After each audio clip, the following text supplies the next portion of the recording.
Hi, everyone. Welcome to the National Inventor Club. We'll be with you in a moment.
All right. Welcome again to the National Inventor Club.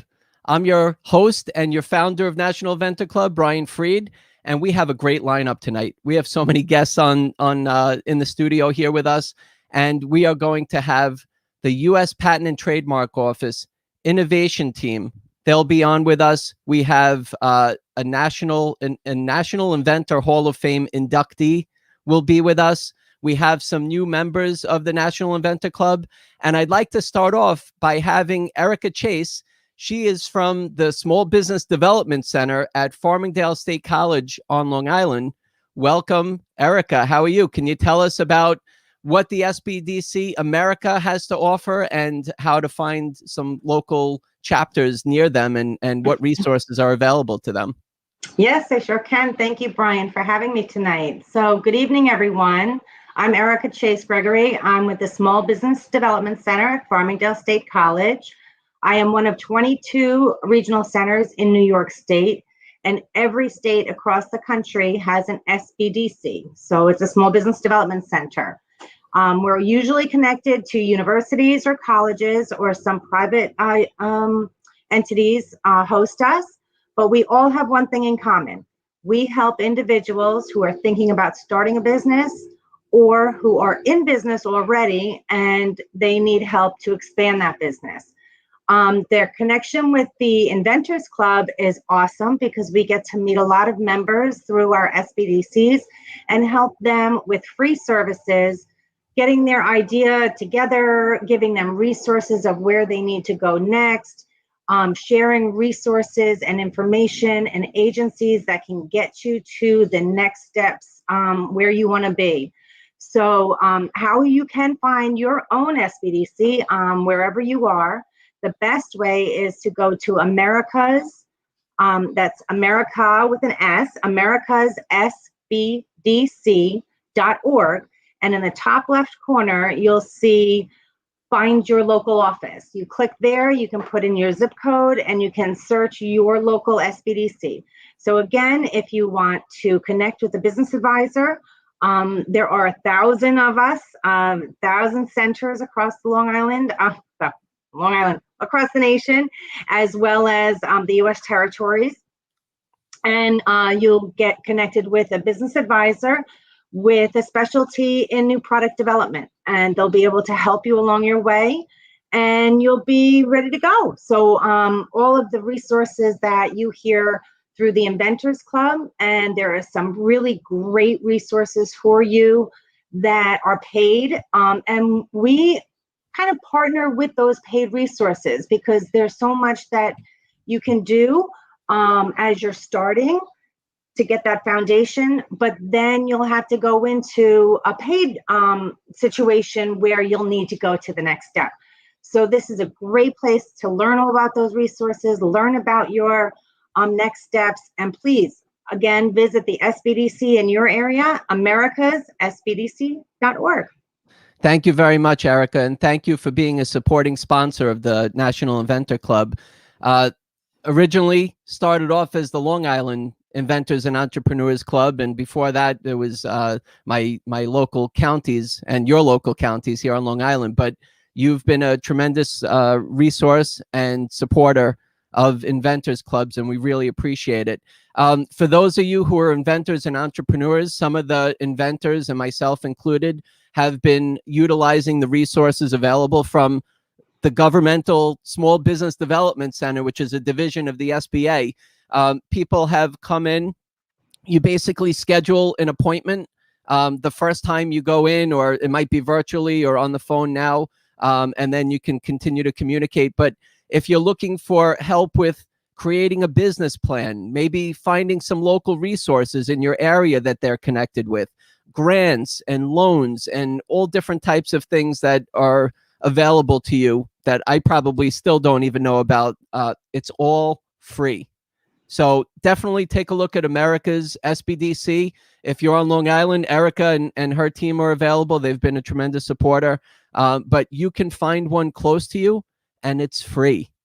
Thank you very much, Erica. Really appreciate your help and support, and thank you for doing what you're doing. And congratulations, you're going to be a grandma.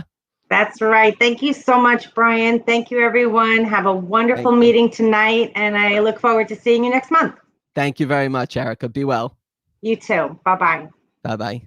All right, SBDC, good stuff. Small Business Development Center.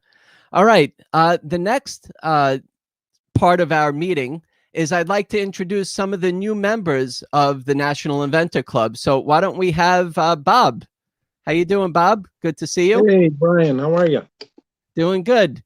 All right. Good to see you. So why don't you tell us who you are, where you're from, who you represent, and why you're here?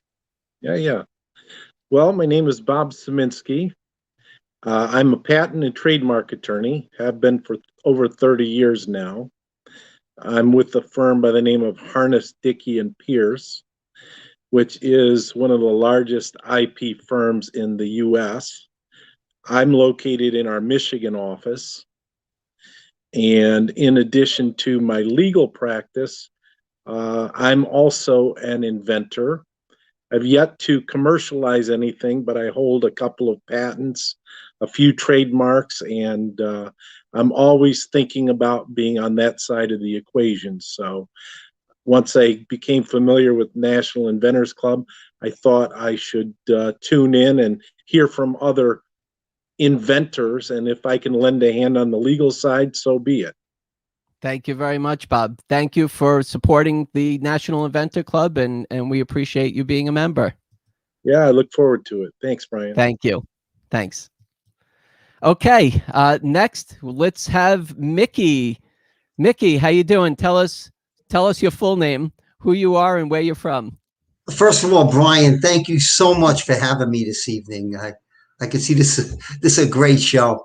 My name is Mickey Consolato. I'm from the West Babylon, and I'm an inventor. I always enjoyed, since as a little guy, putting things together, ideas, and reading books and inventing.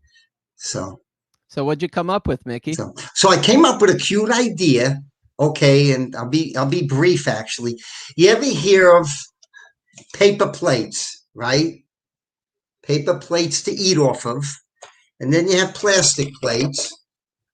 But what I came up with, Brian, is the unique plate, home plate, baseball's home plate. So it's a home plate. So Mickey, it's a home plate. Yes. Very nice. Congratulations. Yeah. We're going to have an inventor showcase coming up soon, so you'll be able to showcase as a National Inventor Club member. So congratulations, Mickey. Thank you for being a member. Thank you, Brian. I appreciate it. Thank you. Be well. And you're from West, you said West Babylon, and that's in New York, right?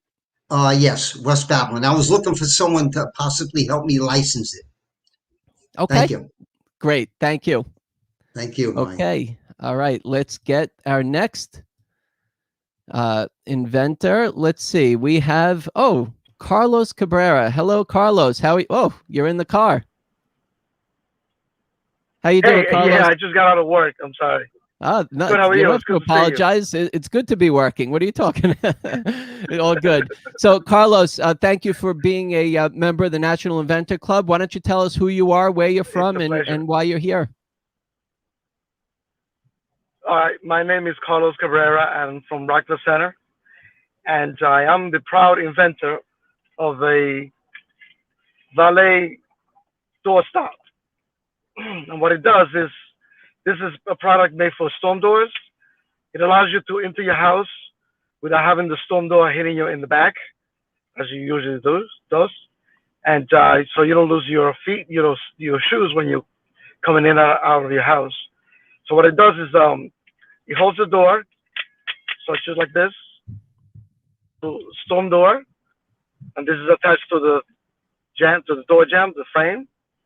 So it holds the door, and once the inside door, the main door of the house is closed, then that main door will push this here, and this will release, and the storm door will close behind you, allowing you free access to your house.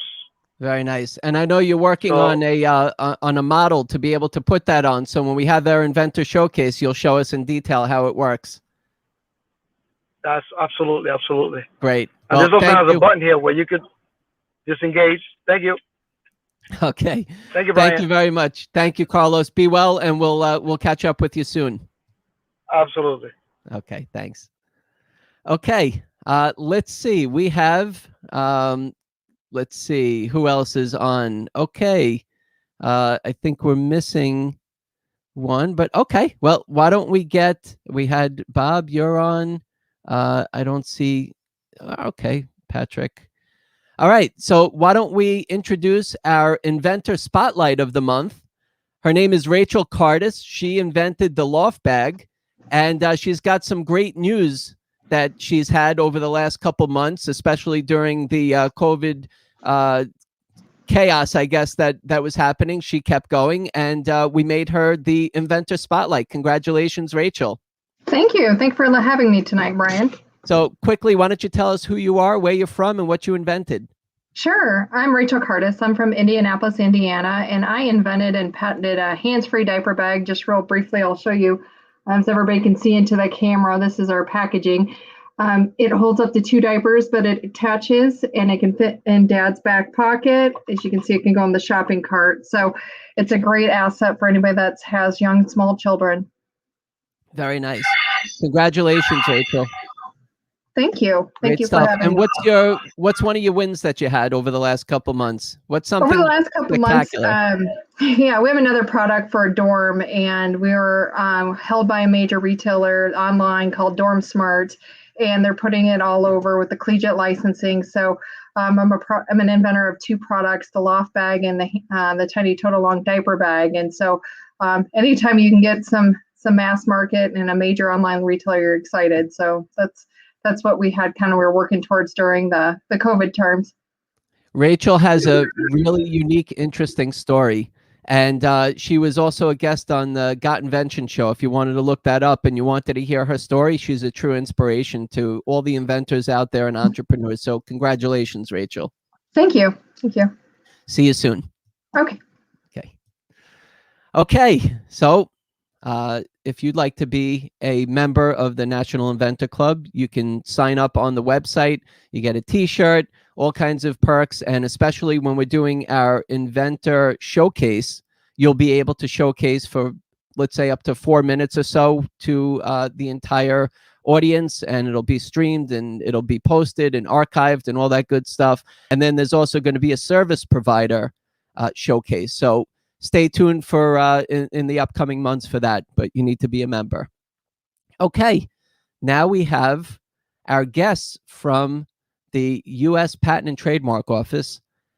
First, I'm going to introduce them all, and I'm going to introduce our National Inventor Hall of Fame inductee candidate. He'll be on, and then we're going to hear from him first, Jim.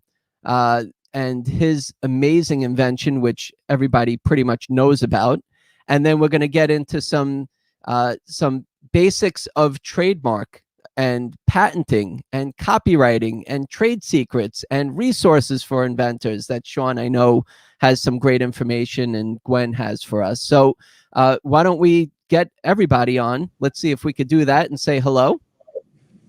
And where is Jim? There he is. All right. Big, nice party line here. Good to see everybody. So Sean, why don't you tell us who you are and what you do for the US Patent and Trademark Office? Sure. So if you don't know me, my name is Sean Wilkerson. I'm the Innovation Outreach Program Manager in the Office of Innovation Outreach. We focus on providing information about the services that we provide at USPTO and the free resources available to any individual who has questions or is looking for support. We also provide outreach to organizations to help them find a better way to fill out their patent application through working with our Office Pro Bono program. We provide people information about our Pro Bono services, which are the free legal services they can find within their own states.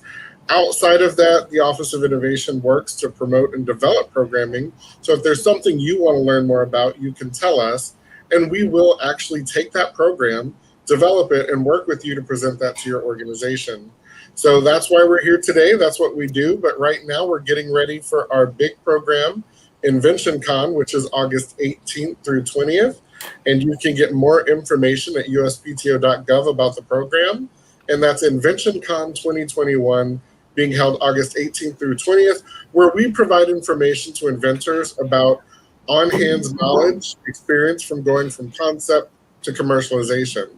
So that's who I am. That's what I do. That's actually how I met Brian and working with him prior to that. So it was a good program for us. You can learn a lot. Brian has been one of our speakers. And we basically work with anyone who wants to get more knowledge. So I'll end it there. Turn it back to you, Brian. Thank you very much. Okay, and Gwen, there might possibly be some inventors out there that have you as their patent examiner. So I don't know how we can go on the fine line here, but why don't you tell us who you are and what you do at the U.S. Patent and Trademark Office?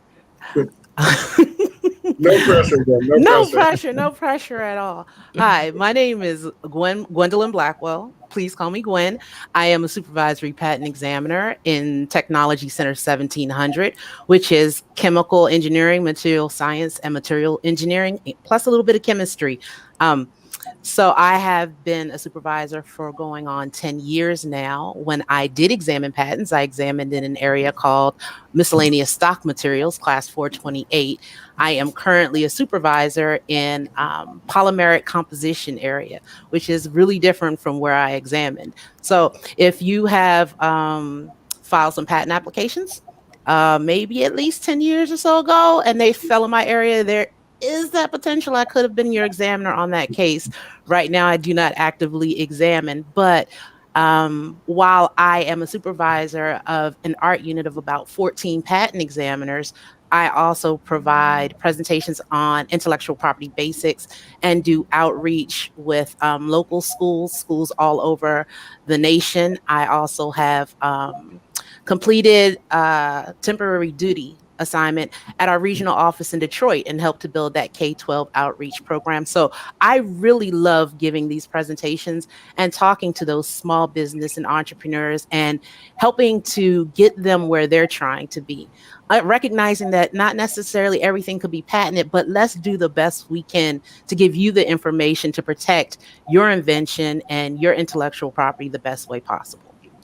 Excellent. Thank you so much, Gwen. Mm-hmm. And we are going to hear some great information from you soon. You have a very in-detailed PowerPoint presentation, so it's going to be super.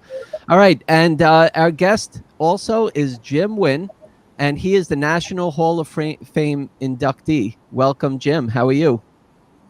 I'm fine. I'm in my brand new, it's not brand new, the place we just moved to in Baltimore after 48 years in our home, Westchester County, New York. My wife and I moved here last week, and our daughter and family are nearby. And Baltimore is very important for me, and I'll tell you why in the presentation. Well, very nice to have you on, and it sounds like there's a good echo in the background. So you just moved into your place. Did you get any furniture in there yet?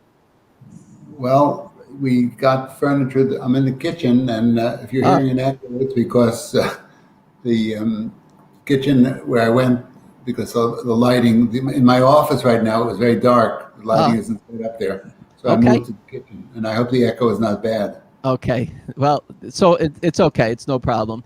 All right. So let's start off with Jim. All right, Sean and Gwen, we're gonna have you on standby. We're gonna have about 15 minutes with Jim, and we're gonna find out why he was inducted as the National Inventor Hall of Famer, and he's gonna share his experiences as an inventor with us. So I'm going to turn this over to you, Jim. So why don't you spend a little time, and I'm going to, while you're speaking, I'll put your PowerPoint presentation up, okay? Very good, thank you. Okay. Hello, everybody. I was born in Brooklyn back in 1943. We moved to Great Neck in 1949. I did most of my pre-college education in Great Neck, so I'm a Long Islander. I actually lived in Havana, Cuba for most of 11th grade, from July 1958 until Castro came to power, when my father, how should I put it, lost his money but regained his health, and we returned to New York. And in Great Neck, I had the world's best physics teacher for 12th grade, and I decided to be a physicist. Now I can read that, yeah. So basically, in my youth, I watched Flash Gordon on television, and that's not on the cover here. So let's show a picture of the IBM Research Laboratory where I've worked since 1971. Next slide. That's the Watson Research Center. It's in Yorktown Heights. Go back, I'm sorry, you're too far forward. Previous slide, picture, yeah. This one? It was built, designed by Eero Saarinen, opened for late 1960, and it's a fantastic place. And it's the central headquarters for IBM Research.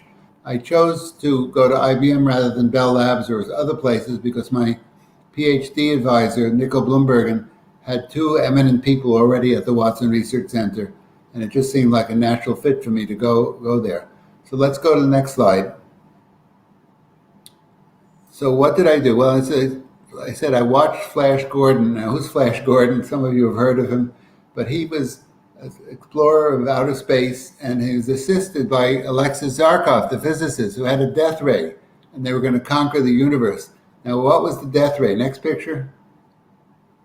See, they've got some sort of a ray gun. So, and I thought, gee, that's really interesting. Does such a thing exist? This was before the laser, well before the laser was invented. This was made in the 30s. The enemy, the bad guy, was Ming the Merciless. There he is. And I used to watch this serial on TV all the time in the early 50s. And Ming was always trying to kill Flash and Zarkov, but Zarkov was a scientist, a physicist, and he figured out how to stop Ming and defeat Ming from conquering the universe. Next slide. So I actually knew that light had power. I used the light, the magnifying glass to focus light and kill bugs. Sorry for the bugs, I apologize. Well, what I did from age 8 to 12 to 19 during the summers is I played tennis. Whether I dreamed of being a professional tennis player or not, that thought never came, but that's what I did. And I mentioned that for my senior year in high school, I had just the world's best teacher, and that opened the door for me to think about physics. Next slide. That's my physics teacher, Louis Love. He was just great. Some of my classmates who did not become physicists, all of them, some of them tell me that he's the only teacher they remember because he was so great. He talked to all of us like we were adults, and his class was fabulous. And literally in 1 week, I decided maybe I should be a physicist rather than a tennis player or a medical doctor. Next slide. Well, in the summer of 1962, next slide, I ran up against Arthur Ashe. You've heard of Arthur Ashe, and he beat me very, very badly. 6-love, 5-love, kind man that he is, youngster. He hit all my serves into the net. So I took one game from Arthur Ashe. What do you think of that? Do you know anybody else who could do that? But I said, next summer, I better get a different job. And the following summer, I started working with lasers. The laser had been invented in May of 1960, 1 month before I graduated from high school. So when I actually left tennis as my summer experience to physics, I started working with lasers, summer of '63. Next slide.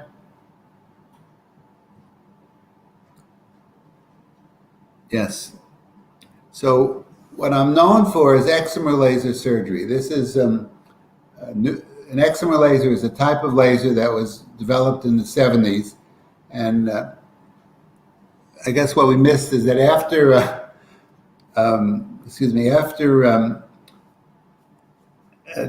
starting work with lasers, I was at Harvard for 9 years. I got my PhD in 1969, and I was hired by IBM Research, and I've been with IBM Research since September 1969. And I joined a group that was a laser science group. It was originally quantum electronics.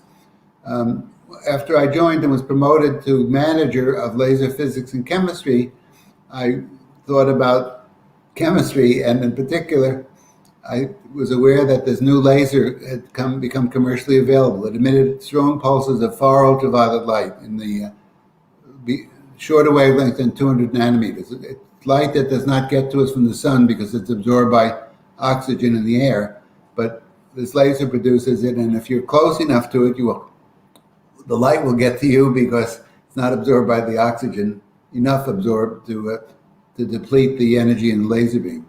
So going back, the very first laser was May 16th, 1960, the ruby laser. Previous slide, please. May 16, 1960 was the ruby laser in, of all places, Malibu, California. Can you believe that that's where the first laser worked? If you want to ask about how that happened, I'll tell you later, but Malibu. And then the very first laser surgery was done at Columbia University, and the ruby laser was used to repair injuries like a retinal tear and bleeding ulcers.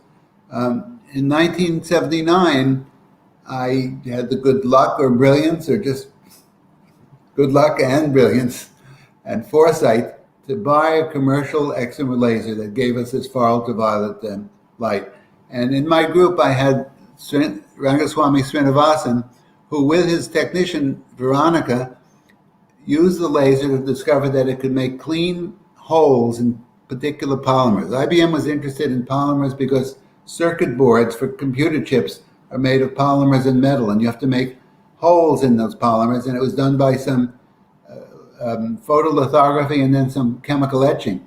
Well, what Sri discovered is that the laser could just make these holes or incisions with just shining the laser on the material. Now, next slide. So Sri and I started talking about this and wondered if it worked so well on these polymers. There was polyethylene terephthalate, and the chromophore was the peptide bond. Well, that same bond exists in tissue. So if the thing worked to make clean holes in the polymer, maybe it would make clean holes in tissue, in human and animal tissue. So Sri and I talked about what type of tissue sample we would use, and we etched our fingernail and our hair, but we were afraid to shine it on our skin. Well, the breakthrough was that the day after Thanksgiving, 1981, Sri brought his leftover Thanksgiving turkey into the lab and made a beautiful, clean incision on the cartilage. Now, Sam Blum had joined our group that summer, and he and Srinivasan and Sri did this more precisely. And sometime in December of 81, I don't have the date, but it was maybe a week or two after November 27th, he showed me the sample, and I took it to the lab where I was working with a very powerful and good, but green laser, not far ultraviolet. And all I could do was burn and char it. So what we had was a sample of turkey cartilage from Sri's leftover Thanksgiving dinner with a beautiful clean incision next to a burned, charred region. And we recognized that this meant we had a new type of laser surgery. So we wrote up an invention disclosure. We signed off on it by the end of 1981. Luckily for us, we got one of IBM's really terrific patent attorneys who believed in it. His colleagues were making fun of him. What are you wasting your time on this? It has nothing to do with computers. He said, no, this could be really important. So he filed the patent on December 11th, 1982. And once the patent was filed, we were able to talk about it, about the work. So our first talk was in Baltimore, where I am now, at the CLEO meeting, Conference on Laser Electro-Optics. And in May of 1983, we gave a talk about our work. And it turns out we did not think of using it on eyes because the laser did not get to the retina, and laser eye surgery was on the retina. We did not even dream it could be used on the cornea.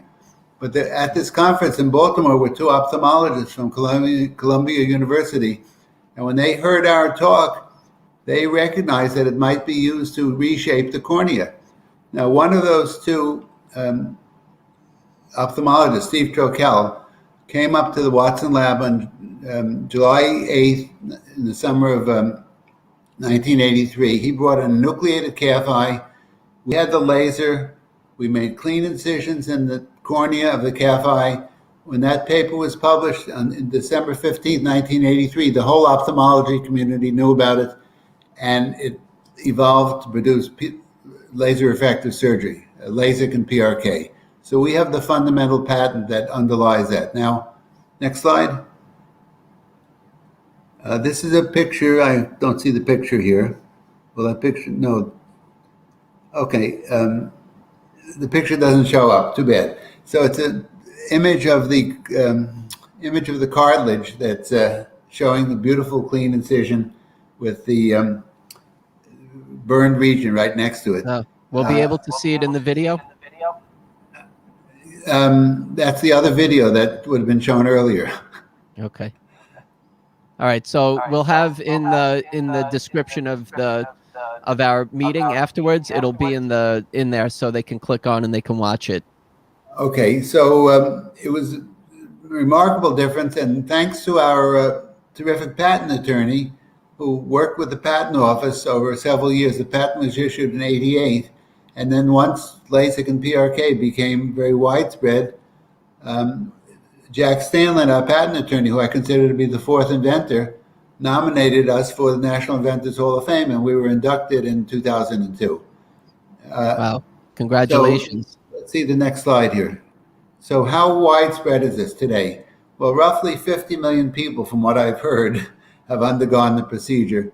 The very first cited person was done by Marguerite McDonald down in Louisiana, who had worked with Steve Trokel. He's the guy who came to us in '83.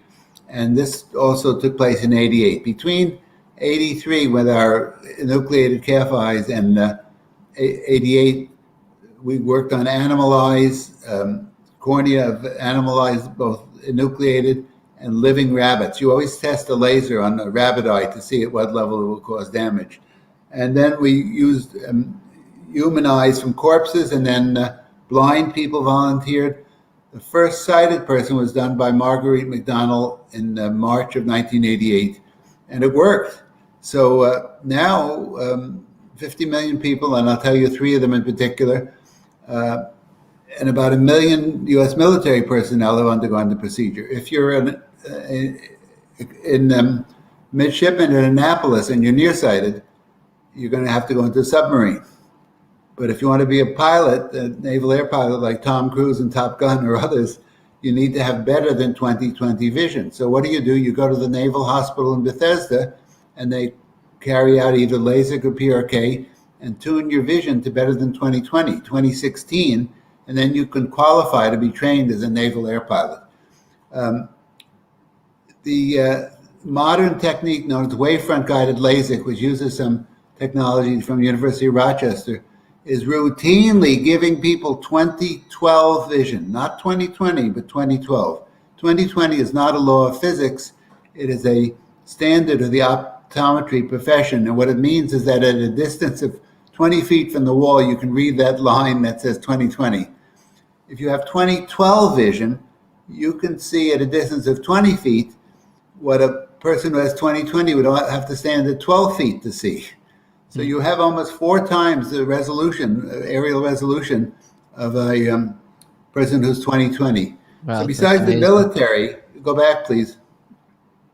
Besides the military, what I'm learning is, number one, baseball hitters are all wanting to see better than 20/20 because they want to see the spin on the pitcher's ball as soon as possible. So they're having their eyes tuned up with LASIK. Military. I met Mark Milley. I assume some of you know his name. He's now chair of the Joint Chiefs of Staff. At my Harvard 55th reunion 2 years ago, I was introduced to him by the president of Harvard because he was there At that point, he was Army Chief of Staff, and he was presiding over a ROTC graduation. 7 Harvard College students were going to be commissioned into the Army. And in talking to Mark Milley, he asked what I had done. I told him, and he said, "Oh my God, I had laser refractive surgery 12 years ago. It's the best thing I've ever done." And he proceeded to tell me all the military people who have it so they can do their job better. Now, another person, and I'll come to this in detail later. I'll leave this one for a little bit later. My son, Keith, was myopic and with astigmatism. And about 12, 13 years ago, he had the procedure done in New York City. The person I picked to do him was Sandra Belmont, and I interviewed 10 surgeons, but Sandra was the one who was most meticulous. She spent more time with the patient in detail. The other 9 happened to be men. I don't know if this is a statement about men versus women, but because Sandra Belmont was more meticulous, I picked her. And my son now sees 20/15 in each eye. From 4 diopters myopic with astigmatism, he sees 20/15 in each eye. And I've sent about 50 people to Sandra Belmont, including about 15 from IBM Research, and everybody's thrilled with the results. It's quite amazing. Next slide. So a quick cartoon of LASIK. LASIK is sometimes called flap and zap. Can you activate this thing? Okay, basically in PRK, photorefractive keratectomy, the light shines directly on the front of the cornea and reshapes it, and it heals without any scar tissue or damage. But it's uncomfortable because you've damaged some nerve endings. So for the patient, it takes some time to recover, to grow a new epithelial layer. With LASIK, they use a different tool, originally a blade like a cheese cutter, but now a different type of laser to make a plane and create a flap. The top part of the cornea is lifted up and folded back. Then the underlying anterior surface is reshaped with our laser. Then when the flap is laid back on in 5 minutes, it adheres and you can go home if you want to go home immediately. And there's no pain because the front eye surface of your eye has been preserved, so blinking is not irritating like it is with the PRK. So patients love LASIK, but it is more invasive than PRK, so there's discussion with various people, which one should you do? Also, if your cornea is too thin to begin with, then LASIK is not a good choice because the flap does not totally rebind. No tissue grows between the back end of the flap and the front end of the underlying cornea. It binds around the edge of the flap. So it's not mechanically attached properly to the rest of your cornea, so your cornea is mechanically weaker.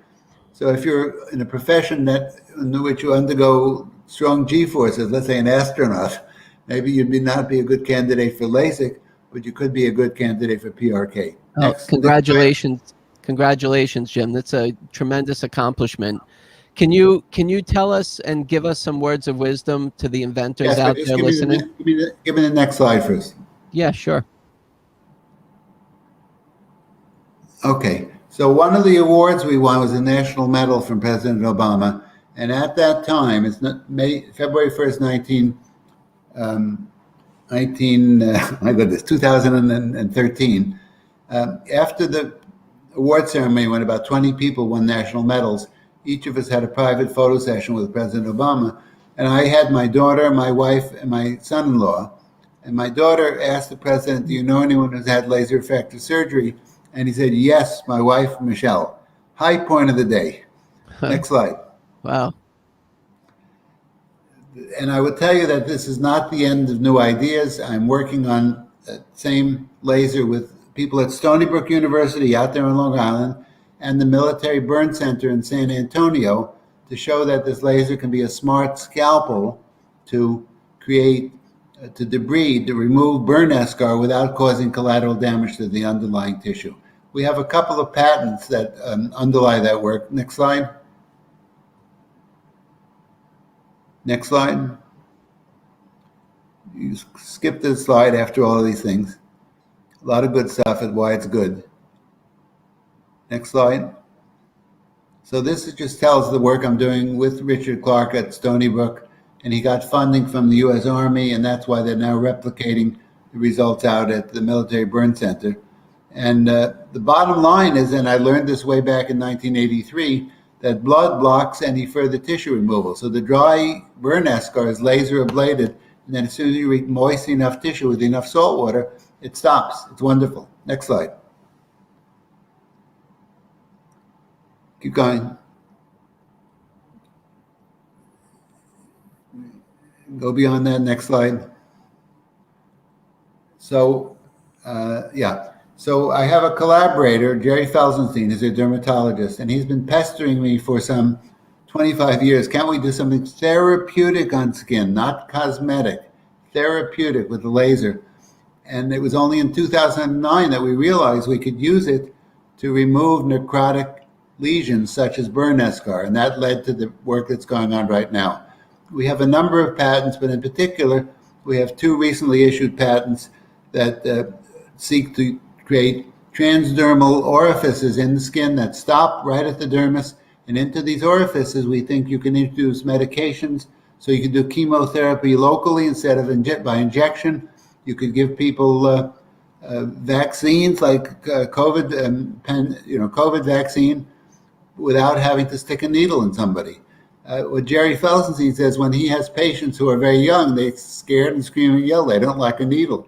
So if one could use a painless laser to create a transdermal orifice and then introduce the medication that way, everybody would be happy. So we hope that this will become a practical technology. We're seeking the right biopharmaceutical company to work with, and it's an uphill battle at the minute. But once they start to use the burn surgery laser on humans, we're working on pigs at the moment. Once we get to humans, which I hope will be very soon, then people all around are going to pay attention to this and think of using this laser not just for eye surgery, but for introducing medications painlessly into chemotherapy, etc.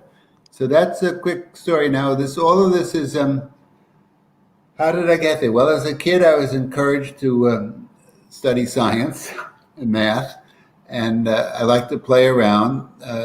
Thankfully, I got into Harvard, where I had just a superb education and great classmates and great teachers. And when I got to IBM Research in '69, my job definition was, get this, my job definition was do something great. Now, if that's not a good job definition, I don't know what is.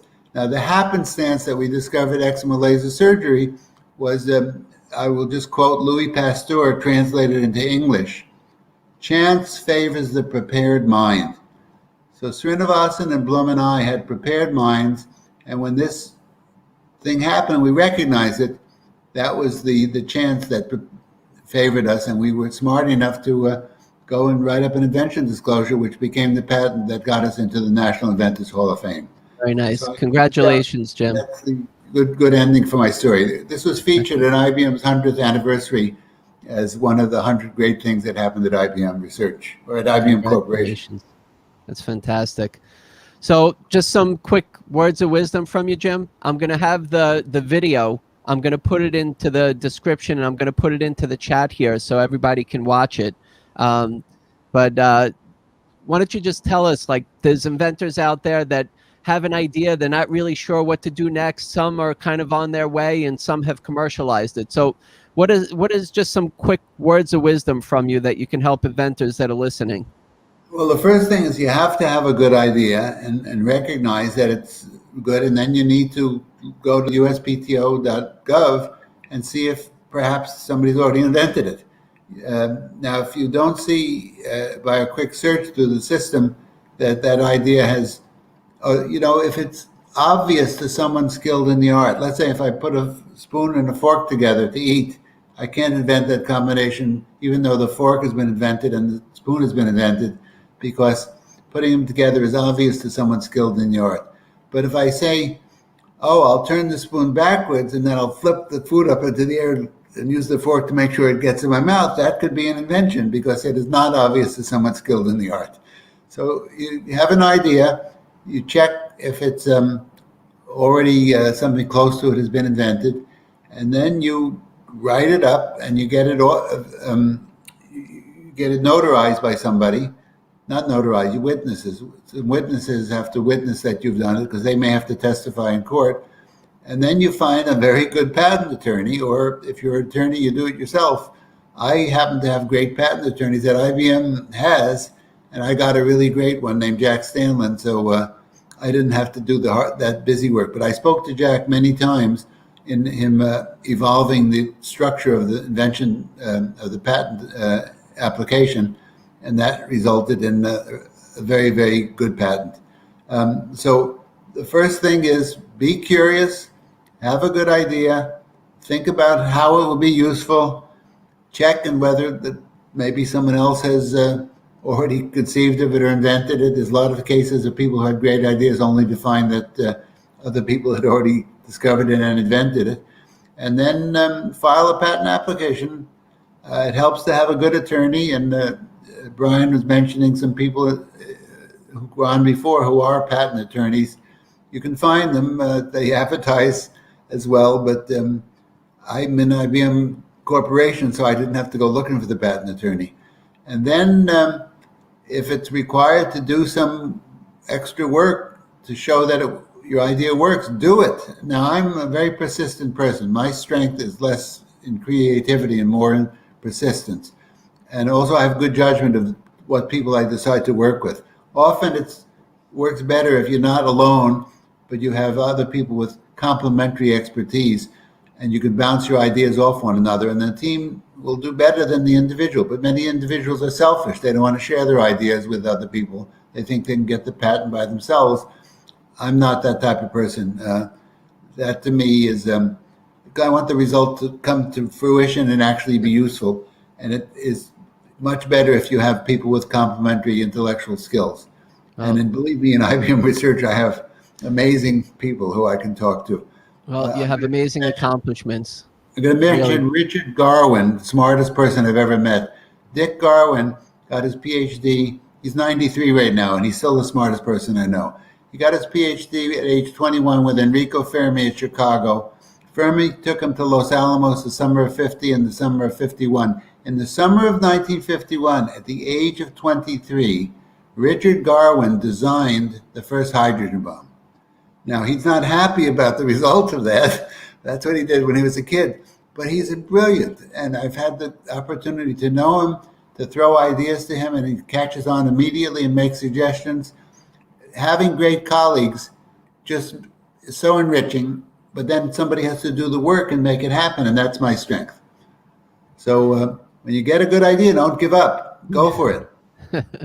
Well, we're going to hear from the US Patent and Trademark Office next, and it all just having that and being able to get that intellectual property is definitely an advantage out there. So let's thank you again, Jim. Really appreciate you being a guest on the National Inventor Club. Congratulations on all your success and being the inductee for the National Inventors Hall of Fame. Congratulations. Let me add that when the US Patent and Trademark Office opened its new office, we had a celebration down in Washington, in Alexandria. And I was with Steve Wozniak. He was representing the individual inventor, and I was representing the corporate inventor. So the two of us were the two National Inventors Hall of Fame inductees who were representing that organization when the new patent office opened in Alexandria. It was quite a good event. And Steve Wozniak is one of these amazing people because he basically invented the first Apple computer. He's a famous guy. Wow. Amazing people that I met. I met Les Paul through the National Inventors Hall of Fame. I met Julio Palmaz, who invented the stent. And without telling you a long story, he and Richard Schatz, for the Palmaz-Schatz stent, their patents were sold to Johnson & Johnson for $500 million. I think Julio got half of that. He bought a vineyard in Napa. It's a terrific vineyard, Palmaz Vineyards, and he's invited me there twice and treats me like royalty. And it's quite a wonderful experience. So it's fun to get to know people like that and to be their friends and to celebrate with them. Wow. Jim, how can people get in touch with you or just keep up with what you're doing? We can go to National Inventor Hall of Fame. Is there something there with your info? Write up about me at the invent.org, which is the website for the National Inventors Hall of Fame. Okay. My IBM email address is jjwynne, you know how Wynne is spelled, at us.ibm.com. But there's lots of web pages about me because of the Obama thing. And write Wynne, Obama, laser, and you'll see a whole bunch of stuff. And I'm really lucky. I must tell you, I'm one of the luckiest people you know. I've been married 57 years almost, and I met my wife, who was at Boston University. Her very first day at her dorm in Boston University from Rochester, a girl who I knew from my freshman year was greeting the incoming freshmen. And my wife's first evening in the dorm at Boston University, this other girl made the match. She said to Barbara, "I know the guy for you." And she was right. So how lucky can you get? Good. Jim, we wish you all the best. Be well and keep on inventing. I am doing my best, and there's no reason to stop. Okay. Take care. Thank you. Okay. All right. Let's get Sean and Gwen back into the studio. Welcome, Gwen. I think you're on mute. There we go. So, Sean, if you could start us off one more time and just give us some resources that are available to inventors and entrepreneurs on the USPTO.gov website. I don't think a lot of inventors know that the page exists, and if they do, they really can see the amazing links that are on there for just getting really through the whole invention process. So maybe you can share that with us, and then we're going to have Gwen give us the basics of intellectual property. So the information available to anyone who's looking for anything on the USPTO site related to getting your intellectual property or working with a patent practitioner, that's available on the website. If you go to uspto.gov and in the search engine type in pro bono, you'll learn about the free services available to inventors. The pro bono program, you do have to register to qualify for it, but we also have a walk-in availability for anybody who needs help filling out their patent application. They won't give you legal advice. They won't tell you if it's patentable or not. You do have to put it through the patent process. But what they will do is help you define your claim to draft it in a better format with things that may help the examiner pass it more quickly. So they will work with you on that. They'll help you understand if you need more for your drawings and if you need to include more information. So they'll work with you on that as well. If you're on our page, you can also type in about pro se services. So if you do the search engine on our website, pro se is basically free services. So free legal services. And what we do at USPTO is we work with law schools and law clinics around the country, basically having them work with students who work on cases, and they provide a free resource to inventors who may need some type of support. If you qualify for it, you can apply and they'll let you know where in your area those services are available. So those are just a few of the resources. If you're on the USPTO page as well, you can type into the search engine entrepreneur and inventor, and you'll find a full page of resources, things to help you determine what type of intellectual property you need, what type of intellectual property there is out there, what qualifies, what you may need to do as next steps if you want to pursue getting your patent or your trademark. So all of that information is available on our website. Or if you have any questions about our programs, you could also reach out to our office. And Brian, I think you'll share with them our information for the Office of Innovation Outreach. But we'll work with you to let you know what programs are in your area. And if you're in a certain region and you want to know if there's a program near you, you can type in events at uspto.gov/events. And there you'll find a listing of all national programs. So if it's in your region or across the country, you can go there to find programs to give you more information about the patent process, how to file, where you can get support in your area, or reach out to the regional offices. So all of that information is available to you. And Brian, if you'll give them, you can give them my information, and I'll be glad to work with anybody who has a question and put you in the right spot. So that is just a few of the resources, but if you want more information, you can let me know. I'll take a look and see what we can get you. If it's specific, we'll try to help you as best we can. Again, we don't offer legal advice and we do not determine its patentability, but we can help you find resources to give you better information to put you through the process. Well, thank you very much, Sean. The resources that are on USPTO.gov for inventors and entrepreneurs are great. I know that you continuously add to them. I know you're very busy with putting different events and projects to really keep the inventor up to speed on what's going on. So we really appreciate what you've been doing and what you continue to do. Thanks. We're happy to work with you. And just a reminder again, August 18th through 20th will be our Invention Con. We'll get you more information about that as well. You can share it with the members. I'll be quiet and let Gwen take over from here. And if somebody's listening to this 10 years from now, it's 2021. Oh, go ahead. Keep talking, showing Sean. up to your office, do you, Sean? I don't know. All right. So, Sean, maybe you can give Gwen a quick intro on what she's going to be speaking about, because I know you know what's in the PowerPoint presentation. Right. So, well, for those of you who don't know who this lovely woman is next to us with the cat behind her, that is Gwen Blackwell. She is one of our supervisory patent examiners at USPTO, and she's worked in our outreach office for as long as I can remember.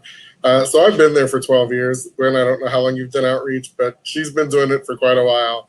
And what she'll be going over today is an intellectual property overview, going to define some of the information about what qualifies as a patent, a trademark, what creative awareness there is, or what creative thing have you created that could fall under a patent, trademark, copyright protection, trade secret. So all of that information is going to be laid out in this program.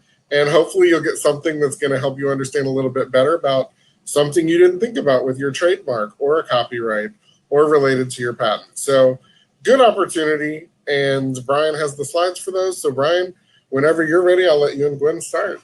Excellent. And it's going to be great because there are inventors out there. They're at the beginning stages where it's an idea in their head and they're not sure what to do next. They're in their journey. Maybe they have something that they've kind of protected and now they might be thinking about it, what a trademark is, when to use copyrights, what a trade secret is. So, and I had a chance to look at the PowerPoint before we started, so that's why I know what the topics are, but really interesting for any inventor or entrepreneur out there. There's definitely something in Gwen's PowerPoint for you, and we'll do some question answer. It might be a little bit later of a night, but hey, you're in your home or you're at your office, wherever it is. Most likely you're very comfortable in front of your computer. So please continue to listen and stick around for Q&A at the end. All right, Gwen, you're up. Good evening, everybody. Please don't let my assistant, when he jumps in and out, distract, but I am so happy to be here today. And I want to say thank you, Brian, and the National Inventor Club for having me give this lovely presentation. So Brian, if you can cue up the slide deck, in the interest of time, we will not necessarily be going in depth through all of them, but you will have the basic understanding of what intellectual property is and kind of the process that an application goes through once it is filed in the office when this presentation is done. Great. Okay.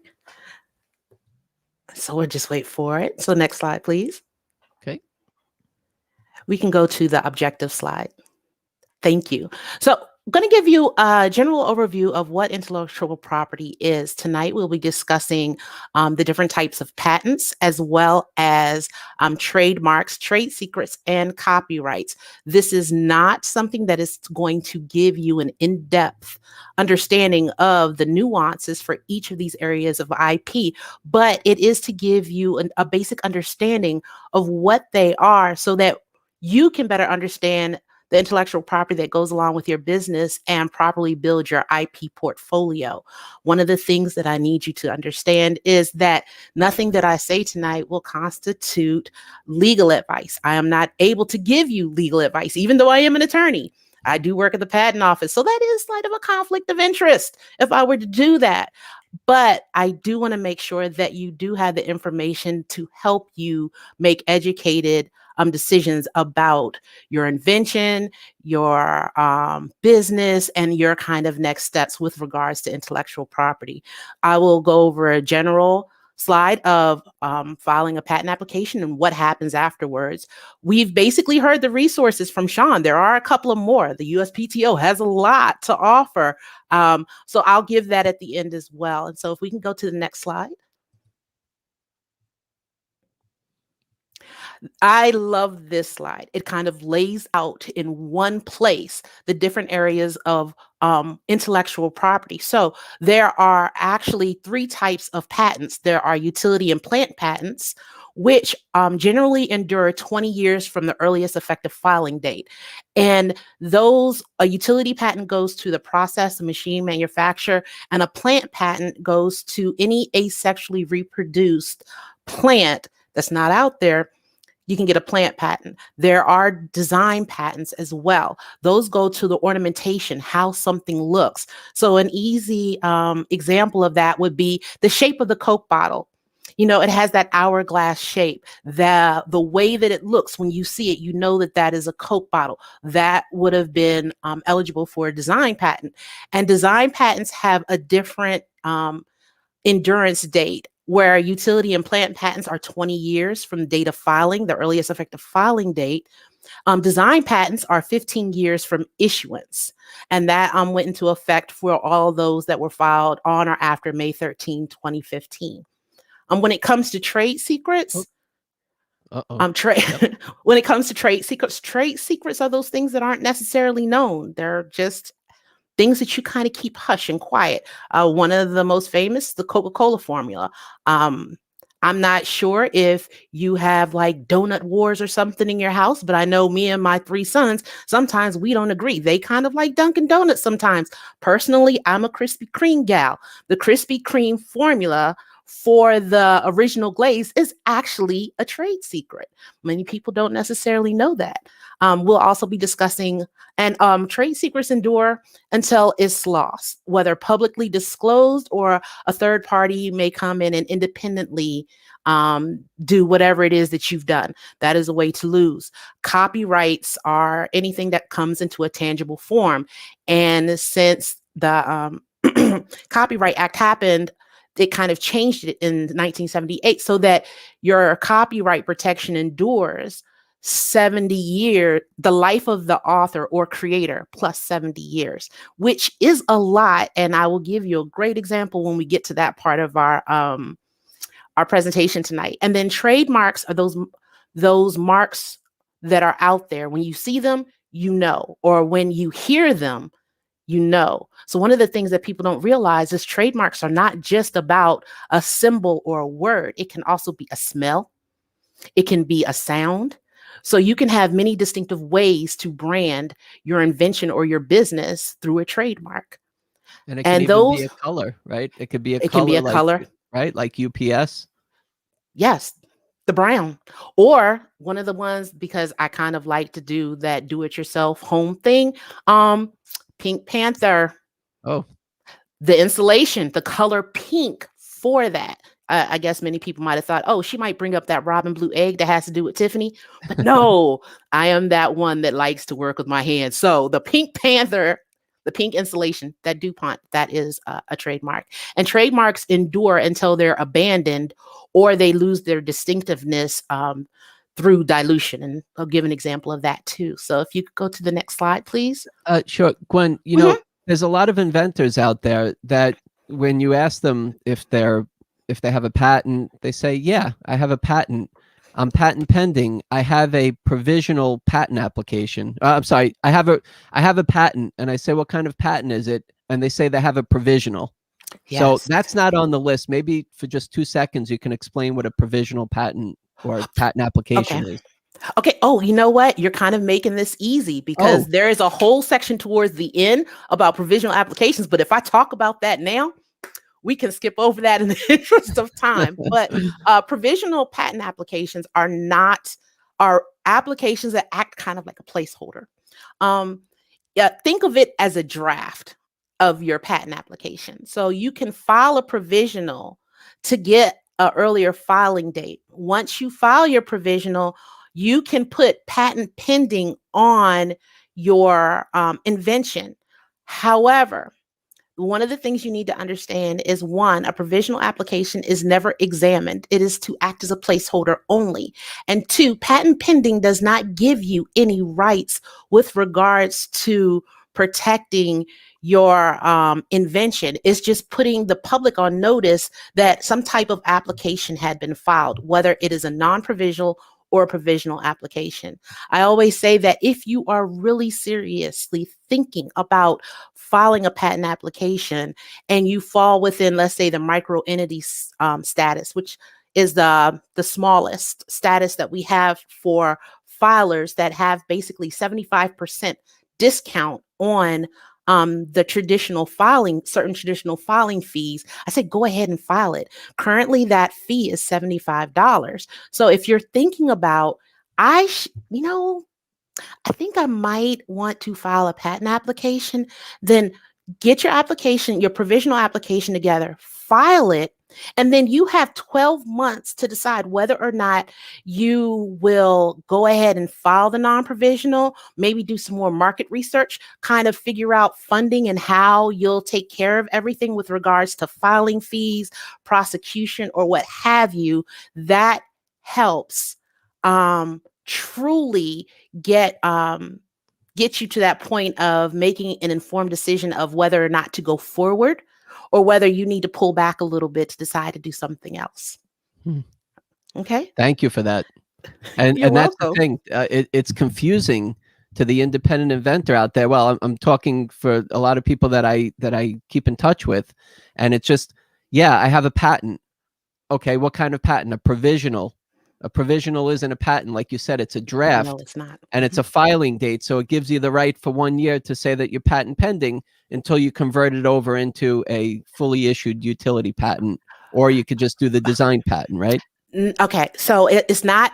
Let's get our that's why our you're on words with us. and glossary and everything together. Good. When we're talking about a patent, that is something that has been examined by an examiner, and it has been a notice of allowance has been sent out. Applicant has paid the allowance fees, and it's been issued as a patent. And something you may not know, patents are only printed on Tuesdays. So if you go and look at all the dates on patented inventions, they will all fall on a Tuesday. That's the only day that they get printed. And so that when you have a patent that says USPN, United States Patent and Trademark Number, then you have something that you can enforce. That will be a patent. Anything prior to that is an application. And a lot of people say, well, I need to file my patent. No, you need to file your patent application. Now, whether you file the provisional, which is not examined, but just acts as a placeholder, and it's not public knowledge, or whether you file the non-provisional application, which is the one that's examined by an examiner, until you get a notice of allowance and you've paid those allowance fees, you still have a patent application. All right. I know I stirred up some questions here with you, with the audience, but we'll get there. We'll get there. Okay. All right. So next slide. Next slide, please. Okay. Okay. So when we're talking about trademarks, we're talking about those marks, the distinctions, like I said before, the scent, the colors, the words that tell you who the source of the goods are. So that's the purpose of having the trademarks. Now, while you don't have to register your trademark with the United States Patent and Trademark Office, you can do it on the state level because there are state trademark laws. It is always kind of good to go ahead and federally register your trademark. Next slide, please, because it gives you the right to enforce it nationally and to bring legal action in federal courts. And once you federally register your trademark, then you're able to use the R and a symbol.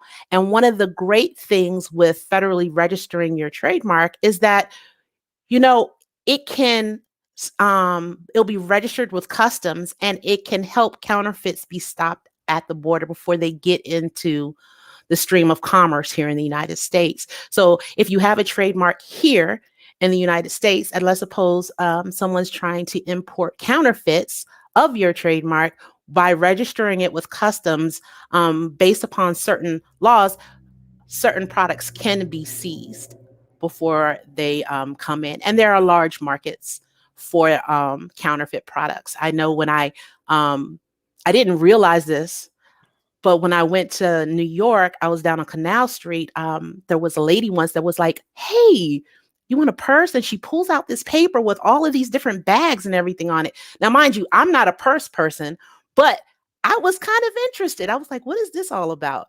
And so she takes me off to the side, and then she's like, well, what do you want? A Prada, a Coach? And mind you, I come from humble beginnings. I don't know the names of these name brand, Coach, Prada, Dooney Burke. I mean, she was just naming all of these, and I'm looking at her like, huh? And then this is what she did. She took a bag, because I was watching somebody else being helped. She took a bag, took this symbol out of the bag, and then pressed it onto the bag. And I'm sitting here like, whoa, did I just see what I thought I saw? She messed with the wrong person. And she was like, this is only like $45. And it's like, even I know that Coach and those things cost way more than that. But that, that was in New York, and there was a major crackdown on that.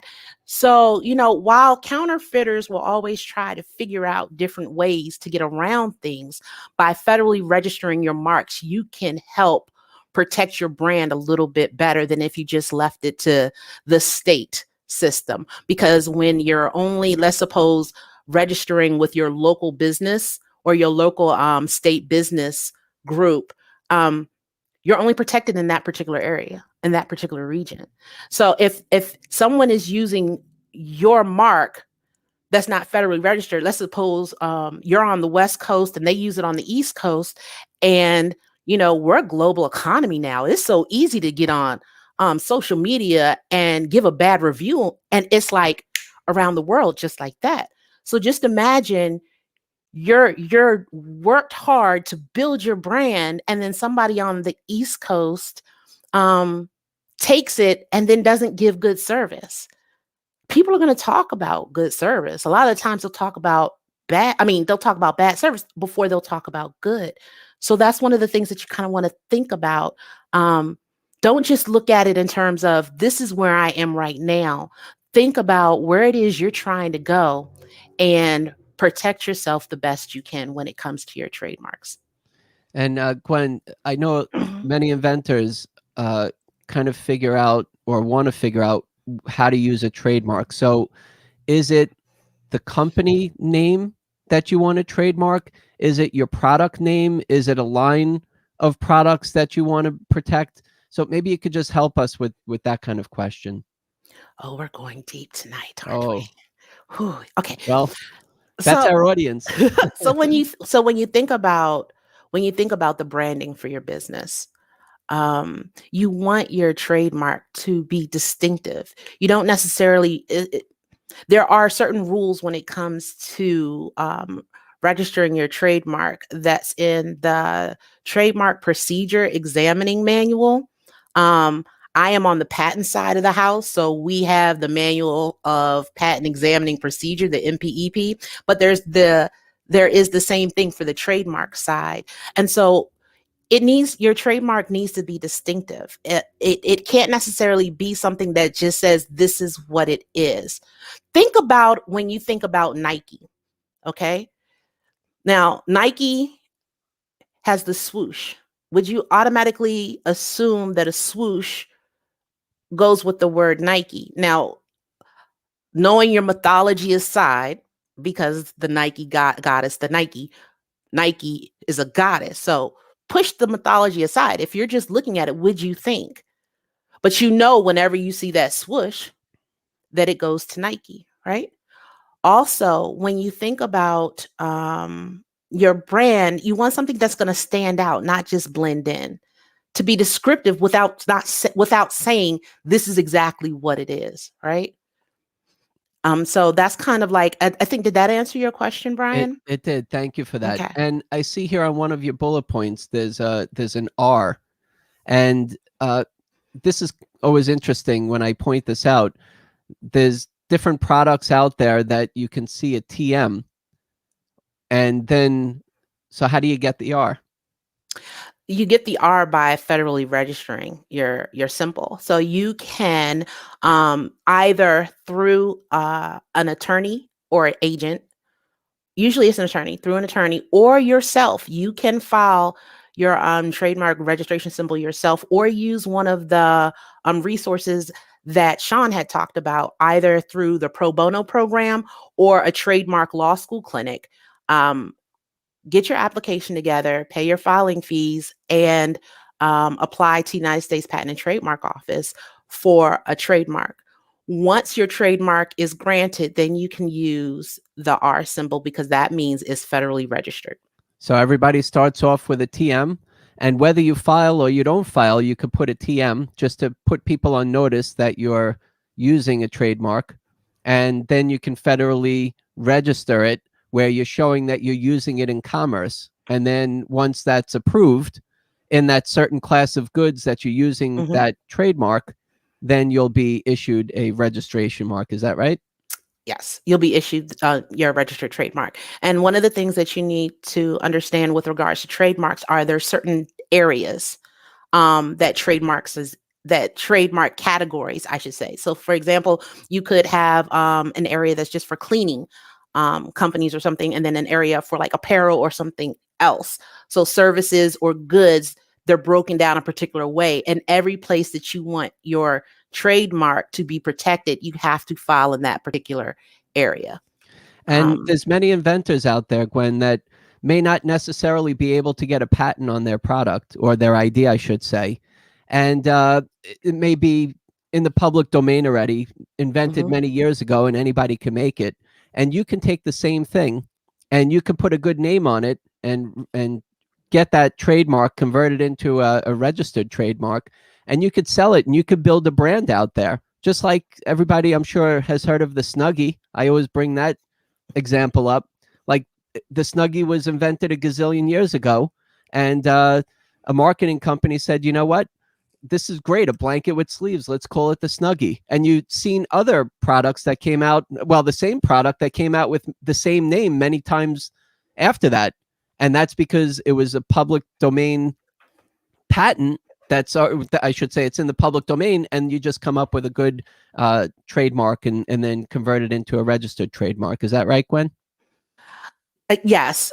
So long as it's not already out there, there are trademark attorneys that examine those trademark applications. So you have to go through your process with them. And so long as it's not creating confusion or it's not already out there as a mark that is currently being used, if it's a dead mark, let's say a mark that is not being used anymore in commerce, then there is the potential that you could, it could be used in a different way. Understood. Or used again. And just one other quick point, like me personally, I had over 100 trademarks in different classes of goods, and I built a brand in different categories, like backpacks, stationery, supplies, just all different type T-shirts. And I actually trademarked them and then licensed them, and I was able to earn royalties from my trademarks. So the other thing, like I said, you can build that brand for yourself, and that can build up value and assets for your intellectual property with your patent or without a patent, if it's something that's in the public domain. Exactly. So can we, next slide. This is just an example of a mark for North Carolina State University. You see it has a registration number. When you go to USPTO.gov, you can actually search on the website. We have a patent side of the house and a trademark side of the house, and each one of them has their own types of search engines. And so you can go, if you have an idea of what your trademark is, how it's going to look, if it's a particular words, and do a simple search or do a search in the databases on the trademark side to see if your trademark is out there. And you can kind of do the same thing on the patent side of the house with our search engines. Next slide. So when we get to copyrights, one of the things to recognize about copyrights are they are anything that is fixed in a tangible medium, that creative expression. So it can be literature, such as writing a poem. It can be dramatic, musical, artistic. It can be a dance. I found this out recently because I was giving this presentation somewhere, and someone said, well, what about choreography? If the choreography is an original work, and then let's say it is recorded, that is automatically copywritten. So that's one of the things that's great about copyrights is as soon as you have created something and dropped it into a tangible medium, whether it is like on a video, your YouTube, let's suppose you have a YouTube channel or something along those lines, that is automatically copywritten. Now, the thing about copyrights is even though it's automatically copywritten, you want to give yourself better protection for your copyright by registering it at the Library of Congress. Now, while the USPTO, the Patent and Trademark Office, only examines trademark and copyright applications, and copyrights are examined at the Library of Congress, the USPTO still advises the executive branch on all intellectual property issues, which include the copyright. You can use the C in the circle without registration. There is no problem with that. But one of the things to understand is if you register your works, you get better protection. So registration establishes a public record that the item has been copywritten. Before an infringement suit may be filed in court, registration is necessary for works of U.S. origin. If it's made before or within 5 years of publication, registration will establish evidence in court of the validity of the copyright and the facts stated in the certificate of the copyright. And in addition, if registration is made within 3 months after publication of the work or prior to an infringement, you can also get statutory damages and attorney's fees as the copyright owner if you're successful in your court actions. Otherwise, you would only be awarded actual damages and profits. One of the examples that I truly like to use about copyrights is Marvin Gaye. So I remember when Marvin Gaye passed, it was on a Sunday, and I was in my teens. And so that was years ago. But remember, copyright protection is for the life of the author plus 70 years. So without going into what my age could potentially be, we all know that it was Marvin Gaye lost his life somewhere in the 80s. Okay. So we are not 70 years out. His estate has gone after and successfully won cases against those that have misappropriated his copywritten works without permission. And they get residuals off of that too. So every time the song Blurred Lines is played, they kind of get a kickback from that. So not only did Robin Thicke have to give up a certain amount of money, but the way that their settlement and everything, everything that was written, they get the residuals. So there's still years, a couple of decades or so left on or more than a couple of decades, on the protection of a lot of Marvin Gaye's works. And we're also seeing this in other areas of copyright as well. So if nothing else, this story should have you thinking, hey, you know what? It would be good, not necessarily for you, but potentially for your generations that come after. That if your works are misappropriated, you would be able to take those protected works and get the royalties or the residuals or the damages that you're owed for somebody misappropriating your work. Another thing that I want to say about copyrights is please do not assume that just because it's online, it's free use. One of the things you need to understand is if you did not create it, somebody else did. And unless they specifically say it's free to use or you're able to use it, be aware they have a copyright. And if you use it and put it out there in commerce and everything else, the potential is there that somebody could ask you to cease and desist using their intellectual property. So Gwen, as an inventor with, let's say, a product idea, we can protect the technical drawing, possibly, the instructions, the web page, What else? Your business documents. So let's suppose you have an instruction manual, or you have some type of manuals in your office or something like that. Those can be protected. Remember, they're automatically protected as soon as they're put into a tangible medium. To get that additional protection, it is always best to file. So you would decide within your business structure, what are those things that are like, okay, this is what it is, but this is the thing that, if somebody else tries to use it, I really want to make sure it's protected, and only you would be able to make that decision for yourself. Understood. And copyrights, relative to what this means, but it's fairly inexpensive. Very, very very compared when you compare to the fees for trademarks and patents. Copyrights are considered fairly inexpensive. And inventors also, there's many websites when you try to look up copyright filing, there's a lot of businesses out there that look to help you with copywriting. Gwen, do you know the exact copyright website for us to go to file? Copyright.gov. Can it get any easier than that? Thank you. And Good. if you can't remember that one, LOC, which is Library of Congress.gov, has links that go off of that too. I would always say, if you're thinking about wondering whether or not what you've done is copyrightable, it is also great to go to the website, because they have these pamphlets that go to specific areas and answer specific questions. So when I was asked that question about choreography being that's exactly where I went. And I was like, oh, wow.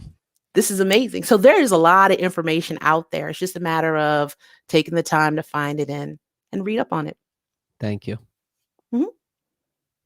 So we can go on to the next one and get to trade secrets. So what are trade secrets? That's any type of information that derives economic value from not being generally known or ascertainable. It can be formulas, patterns, compilations, programs, devices. It can be anything that goes to your business that helps you run your business. That could be a recipe or something. For example, I talked about my favorite donut, the Krispy Kreme. We have the Coke formula. We also have the New York Times bestseller list.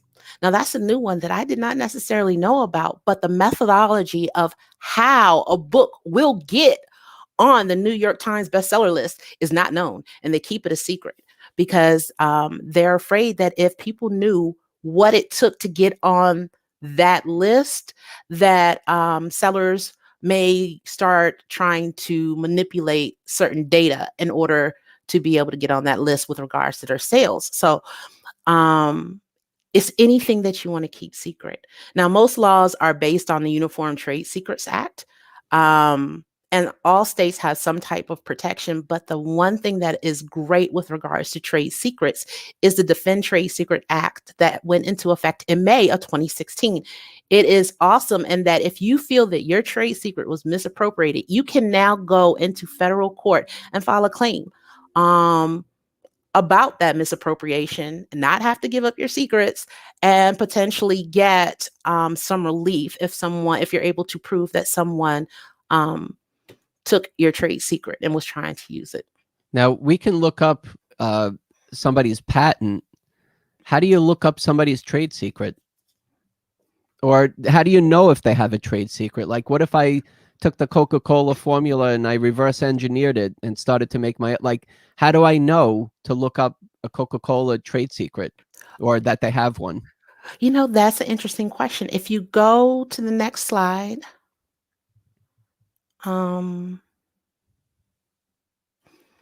this one's going kind of slow. Go to the next slide. Next slide, please. So this kind of goes to your question. How do you lose a trade secret? You have to take steps in order to protect your trade secret. So you can't just leave documents laying around. Brian and I cannot go to Starbucks and say, hey, Brian, guess what? I've got this secret thing I've been working on, but there's all kinds of people around us. That's not protecting your trade secret. You can lose it. There's, of course, no way you can necessarily search for a trade secret if you don't know it's a trade secret, because nobody's going to tell you. However, you can lose a trade secret if, like I said, you you fail to take steps to prevent disclosure, you reverse engineer it, like you were saying, Brian. I took the Coca-Cola formula and wow, I came up with Coke, not RC, Pepsi, the dollar store Coca-Cola. I actually came up with Coke. Well, then they lose their trade secret if you can reverse engineer it. Or let's suppose you develop it separately. That's independent development. You didn't go to them. You didn't talk to nobody. You didn't try to steal it, but you developed it independent. That's another way to lose a trade secret. So while you can't necessarily go search for one to try to figure out what it is, you can, there are ways that you can lose it if you don't take the necessary steps to protect it. And there's always that, chance that somebody could reverse engineer or independently develop it. I mean, one of the stories that I've always heard is the algorithm for Google search. Instead of disclosing it, the owners, the creators of Google, they left school, they left their master's, so they wouldn't have to disclose it in a dissertation. That's how they felt, wow, this is going to be a big thing. And it truly turned into that. That search algorithm has not been broken. It's still there. So, they take strong steps to protect their intellectual property when it comes to their trade secrets. So really, somebody might have reverse engineered the Coca-Cola formula, but Coca-Cola also has a trademark or registered trademark, right? They probably have copyright, so they have other intellectual property to protect their brand. Yes. And somebody could have, don't know for sure. I mean, my mom is a Pepsi drinker, so if I ever tried to give her a Coke, she's like, that's not Pepsi. Where's my Pepsi? So you're a good daughter. I know not to do that ever again. Next slide, please. I really like this slide because it's another one I like. It's the second one I like in this deck because it kind of shows you the different types of intellectual property that goes with one article. So we're looking at the iPhone, and on this slide is listed the different types of trademarks, utility patents, copyrights, trade secrets. Really don't know what the trade secrets are doing, and design patents that are available for this one device. This is kind of a great example of also how you should look at your company, your business, your branding. Don't think about your invention as, oh, I can only have one type of patent, or I can only have one patent with it. You got to recognize that depending on what your invention is and where you are in the process of making it or how it's made or what have you, it could have multiple pieces of intellectual property that goes along with it. So with this one phone, you have the trademarks for the Apple itself, the iPhone for some software services, the iOS, Safari for the search engine. I mean, think about it. In this day of Apple versus Samsung, and I'm not going to lie, I'm an Android person, faithfully, not an Apple, but an Android. But I know for a fact that I will never see an iOS with an Android product or Safari as a search engine on an Android product. Why? Because those are marks and products that are owned by Apple. And when you look at the utility patents and you're thinking about the semiconductors, the touchscreen, the battery, antenna, speaker, device housing, and I'm not even going to lie, I've done some of these applications for Apple when I was examining.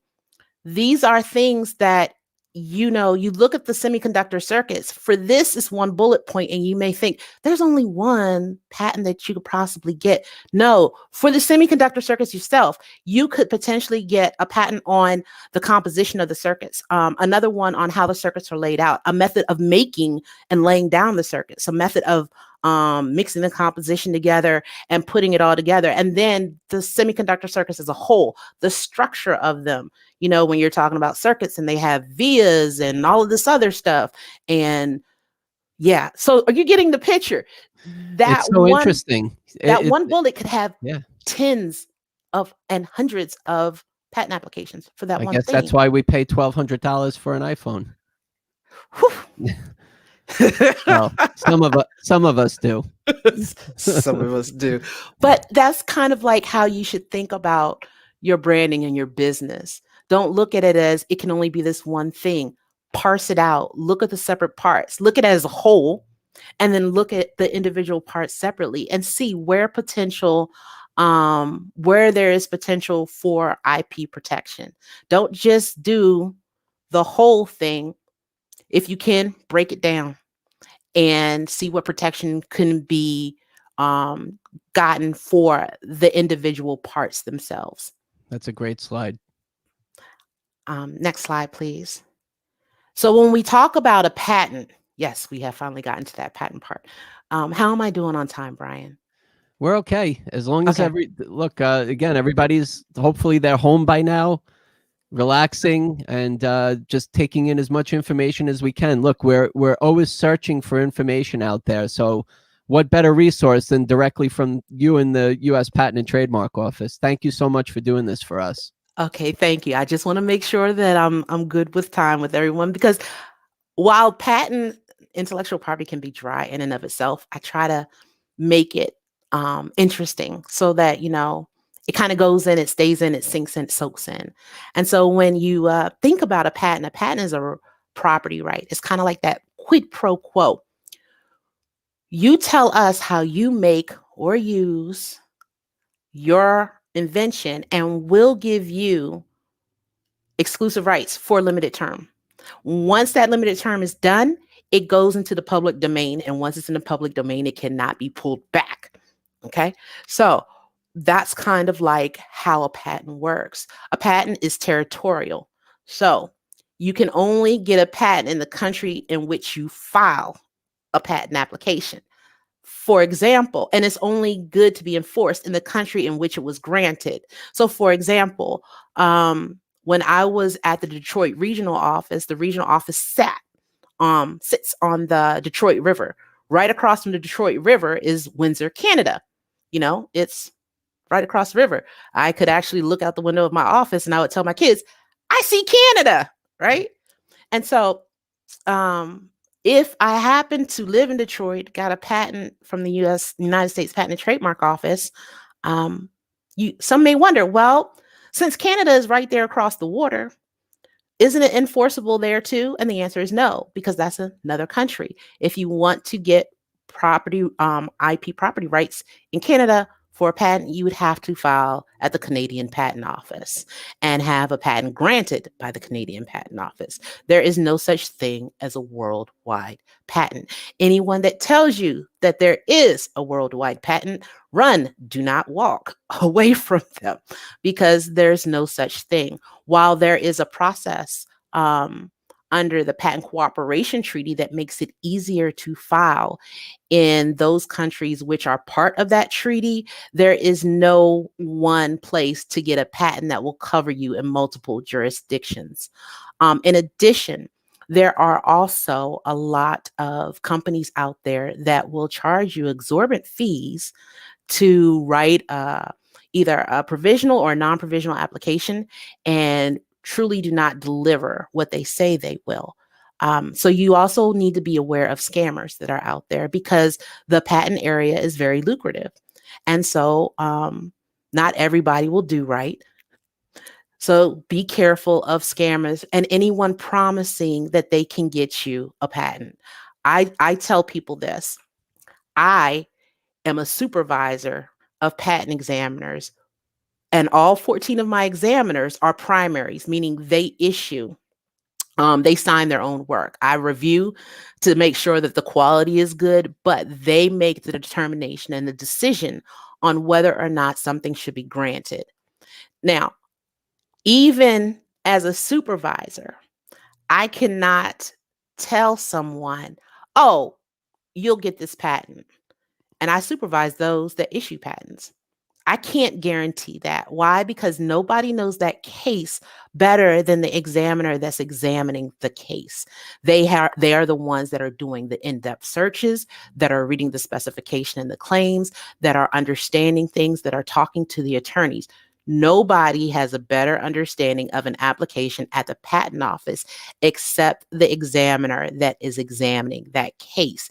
And since I cannot tell you and guarantee you that you can get a patent on an application, how can someone that's not at the patent office give you that guarantee? I just And want you to take that with a grain of salt. yeah. Yeah. And how can an inventor, before they file, get a good idea? Because it's not, most of the time, I mean, if you're not doing it yourself, it might be a bit costly. So what do you suggest before we file a patent to do? Next slide. Oh, there you go. Okay. So this is the role of the patent system, but in order to, I want to say, can you go to slide 21, please? Because this goes directly to your question. Pre-filing decisions. Should I file an application? There are, I always say, do a prior art search, whether I'm talking to high school students, college students, professors, whomever. Always conduct a search, because you won't know what's out there already without conducting one. And it doesn't behoove you to be an ostrich and put your head in the sand and hope after you file that it's not there. When you do a prior art search, basically looking to see if your invention is already out there, it gives you idea. It can kind of give you ideas on how you should draft your application. Once you kind of know what's out there in the field, then you can draft your application kind of around it, if possible, to give yourself a better chance of actually getting your application granted and getting it allowed. So I always say do a prior art search. You can do a general search on the web. I always say be careful with that, for the simple fact that it can be reverse engineered. So the web is not this safe, secure place. Google Patents is great. Examiners do internet searches for looking for like non-patent literature articles, things along those lines, but they also use Google Patents sometimes if our systems may fall. That's a great resource as well. Another way to do a search is through our search on USPTO.gov. Once you go on it, if you click on the patent side, there'll be some search links that you could go to, and the same on the trademark side. Now, those are not necessarily the exact same databases that the examiners use, but they're close. If you would like to use the same databases that the examiners search in, then I would suggest going to a PTRC. Those are patent and trademark resource centers. There's usually one in every state, and you can go there and do a search using the same search engines that the examiners do.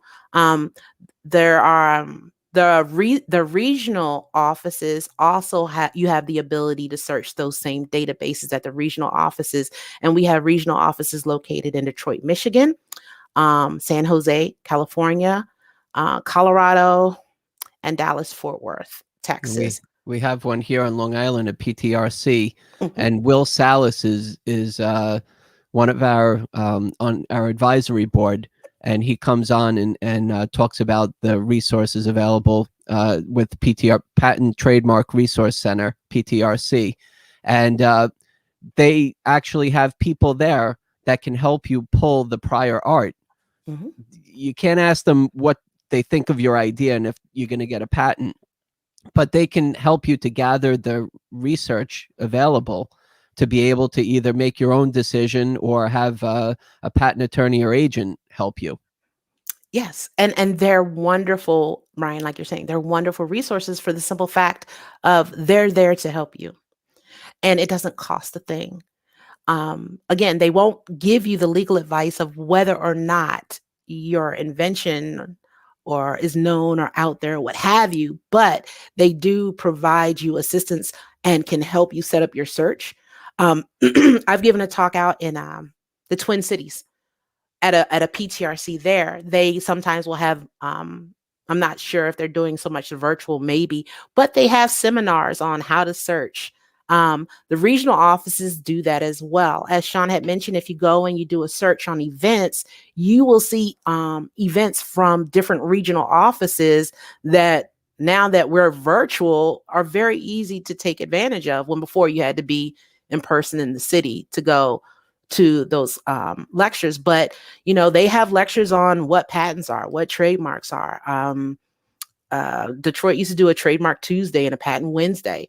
There was also have people come in from the local business councils, whether it's the SBDC or something along those lines. So the regional offices and PTRCs, if you're able, are very good resources to get this free information. There's also a program called the STEP program, which is essentially examining for non-examiners. That's offered. It's a 3-day. There is an Inventor course as well as an attorney agent course. And I've worked with both of those programs, and they're awesome because you will sit there and kind of get that broad stroke of what it's like to examine as an examiner. So you get a better understanding of what an examiner's mindset is and what they're thinking about and what they're looking at when it comes to the claims, when it comes to the specification, and how they make their decisions. So that information is also available on our website of uspto.gov. If you type in STEPP as in Paul, in the search, it will pull it up and you'll be able to find when our next set of classes will be occurring. And Excellent. so that's kind of like that long way to answer your question of, well, should I file? Right. You Do know that what, search Glenn? first. Mhm. There's so many inventors that they go into the store, they go into Walmart, and they don't see their product idea out there. If it's a product idea, they go online and they don't see it, or maybe they just kind of tired of clicking around. And it's really important. Like, I could talk from an inventor's perspective here, that if you don't do a good search like you're talking about, and you end up going through the steps of doing a patent filing and making prototypes and engineering and starting to pitch people and websites and everything else, and you didn't take the time in the beginning to do this search, it's really it's tough. And that's why, just like in any business, you have research and development. You need to do your due diligence, and really, before you start, like, to really know what direction are you infringing on somebody else's intellectual property. Like, there's a lot. Am I going to be able to get a patent? Is it already in public domain? And these are the steps that I really am very strong about, because that'll help me to guide if I'm going to license this idea to earn royalties, or to manufacture it myself and start my own business that way, or not do anything at all, because I'll be infringing on somebody else's IP, intellectual property. Yeah. And so that's is of the prior art search is honestly, it is to me the easiest part, Yeah. but it is a very crucial step that should not be passed up. Another thing when it comes to pre-filing decisions is think about whether or not you're going to file a patent application before you disclose. Before you disclose to the public, you got to understand examiners, as long as it's out in the public and the examiners can get a date on it. Over the past few years, we're now able to use YouTube videos and a whole bunch of other things. As long as we can get a date on it, we can use it. Now, here in the United States, inventors have a 1-year grace period. So let's suppose you have this wonderful idea for the next cat house. The cats will be happy. The litter box will clean itself. All you got to do is look at it and blink, and everything is perfect. And your cat's happy, your cat happy, the household's happy, right? You go out and talk about it. In the United States, you'd have 1 year from your public disclosure to file an application to protect yourself. We call it the 1-year grace period. However, if you were going to file overseas, you need to file before you disclose, because that disclosure could be potentially used against you. So you kind of need to think, am I going to file here in the US? Am I potentially going to go somewhere else? That kind of goes into that kind of thought process of when do I file? When do I disclose? Those are things that all should be thought about. Gwen, we have a bunch of questions coming up in the chat. What do you think? You want to go over a couple more and then start taking some of these questions? I know they're really looking forward to hearing you help them out. Okay, so let's go to just one more slide. If you go to slide 20, go back one, please, because I really want the group to understand this process for examination. You know, a lot of people think, oh, well, I file it and then I don't hear anything. I don't hear anything. What's going on? So currently, we're trying to get it down to where when an application is filed, it gets a first action within 12 months. That's where we're trying to get to. Now, are we there yet? No. We're still a few months out. You know, on average, it's about 16 months to a first action or so. So we're talking about and I should say depending on the technology, because there's some areas that are moving way faster. And so their numbers are down. So like some of the computer area, they're really moving through cases. But once an application is filed and it goes through pre-exam, the pre-exam is to make sure that all formalities are met in the application. And then it gets, it has a classification put on it. Once classification symbols are put on the application, then the application is routed to the examiner that examines in that area. So one of the things you think about when the whole examination process, think of it as a conversation on paper. An examiner will never be called into court. Hear me. An examiner will never be called into court to give their opinion on why they did what they did. Not even when a case is appealed to the Patent Trial and Appeal Board will an examiner be called into that appeal to give their side of the story. So the prosecution history of the application has to speak for itself. And that's one of the great things that we're working on with our examiners, is to make these office actions and their communications with applicant very clear, very concise, and anyone that's reading it can understand the examiner's position. And so an examiner will pick up an application, search the application in the relevant areas, and then send out an office action to applicant. And the office action can either be a notice of allowance, which is called a first action allowance. Some areas have more of those than others. It could be a rejection, indicating that there are certain items, claims may not be allowable, or maybe there's some 112 issues with indefinite, like the claims are not as necessarily as clear as they should be in defining the metes and bounds of the invention. Applicant will get that. And then applicant, and when I'm saying applicant, I mean, it could be applicant as a pro se or applicant's representative, either as an attorney or a patent attorney or a patent agent. They will respond and it'll come back to the examiner as an amendment. The examiner will look at that amendment, look at the arguments, any potential changes that were made, and kind of go through that process. And this iteration happens usually a couple of times, usually, and then either the case will be allowed and then it'll be granted a patent, and then the 20 years from the date of filing will start running once the fees are paid and it issues. Or applicant will look at what the examiner is saying and say, you know what, the examiner's right. And unfortunately, my application is not allowable. So then the case will be allowed to go abandoned. And then sometimes applicants like, I'm not agreeing with the examiner. I do not believe that the examiner is correct. And in this case, I'm going to file an appeal. And then that's when it will, notice of appeal will be done. Applicant will do an appeal brief, and at that point they become appellant, because now we're on an appellant level. We're no longer at the bottom.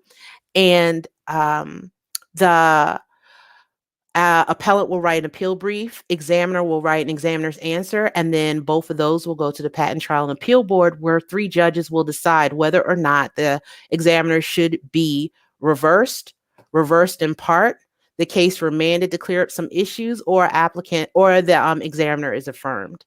And so depending on what happens, then appellant will make their decision as to whether or not they go into federal circuit if they feel they need to appeal the decision of the Patent Trial and Appeal Board. Wow, it seems complicated. Not complicated at Come all. on. I've just been doing this for like a couple of decades. Well, so we file a patent by ourselves, or we have a patent attorney or agent. Mhm. Then it goes into pre-exam. Then it gets assigned an examiner. It determines if it's going to be challenged or not. And you go back and forth a couple times to try to see if there's a good enough case to be able to allow it. Mhm. And then you receive a notice of allowance, and then you have your patent. Get And this nice during little paper with a red Yeah. ribbon on it. Yeah. Yep, I got a couple myself here. Yeah, this is what it looks like. I happen to have one local. It's not the easiest, and it seems like it is kind of like, I mean, I know that there's ways for people to kind of figure it out themselves, but I always like to use a patent attorney or agent, and that's pretty much helped me to get my over dozen patents. So yeah, it's an experience, but you do the best you can, and the best part of it is to make sure that you do your due diligence first before you Mhm. get into this part of For it. you. So Yes. good stuff. Most definitely. One of the things that I like to say is the patent realm is very much date driven. So a way to save money is to make sure that when it comes to responses, you're given a certain amount of time that you can reply for free. Um, so for example, if you're getting a non-final rejection, meaning it's the examiner picked up the case and they rejected the claims, the first office action is called a non-final rejection. When you get that, you have 3 months to reply. Reply within those 3 months because there's no additional fees. Now, can you go past 3 months? Yes, but months 4, 5, and 6, you're paying for extensions of time. It can get expensive. So if you're going to be working with outside counsel, such as a patent agent or a patent attorney, stay on them about the dates. Make sure that they're filing within the first period of time and that extensions of time do not have to be purchased because it does start to get expensive at that point. And then also make sure that the person you're working with is actually a patent attorney or agent. Remember, I told you that there are scammers out there. In order to prosecute an application for someone else. Now, you don't need this if you're prosecuting your own pro se, but if you are being, if someone is prosecuting your case for you, they have to have a registration number, meaning they had to have taken the patent bar and received a registration number. Now, my registration number is 54801. You will not find me on the website because I work at the patent office and my number is held in abeyance. And actually, I took the patent bar back in 2001, but at the time, they didn't give us numbers. So you could look for me. When I was practicing private, you could find me, but you can't find me now. But anybody that's saying, hey, yes, I can do this for you, go to USPTO.gov, type in enrollment and discipline, and you can search for that person's name. And you can also see if they've done some incorrect things or things that they shouldn't have done. So they had to step in and be sanctioned by the office. You know what I do? All of that is there. You know what I do, Mhm. Gwen? And maybe this is a good tip for inventors out there or whoever's working on intellectual property. Like I go on to the USPTO.gov website.